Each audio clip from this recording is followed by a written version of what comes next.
इसे कहा जाता है पावरफुल होना। मैं बात कर रही हूँ अक्षरा सिंह की। अक्षरा सिंह ने कल एक न्यूज़ रिपोर्टर को पूरी तरह से धो डाला और चर्चा का विषय थे पवन सिंह। जी हाँ, तो पूरा वीडियो देखिए और वीडियो को लाइक शेयर कमेंट करना बिल्कुल ना भूलें और हमारे चैनल को भी सब्सक्राइब करें।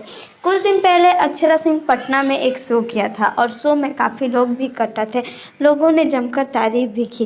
लेकिन उसके बाद अक्षरा सिंह ने लाइव में सबके तो कह सकते हैं कि सबको एकदम सुना कर रख दिया। हाल ही में अक्षरा सिंह से जब रिपोर्टर ने पवन सिंह और अक्षरा सिंह के पहले के रिश्ते के बारे में सवाल उठाया तो अक्षरा सिंह आग बबूला हो गई और उन्होंने कहा कि जब आपको सारी बातें नहीं पता है, आप बचकानी हरकत ना करें और आप हमसे सही से सवाल पूछें। ये तो सबको पता है कि अक्षरा सिंह बहुत बेबाक है और जो सवाल के जवाब उन्हें सही लगते हैं उसी सवाल के जवाब देती है। और उन्होंने बीच इंटरव्यू में उस पत्रकार को अपने घर से जाने को कहा।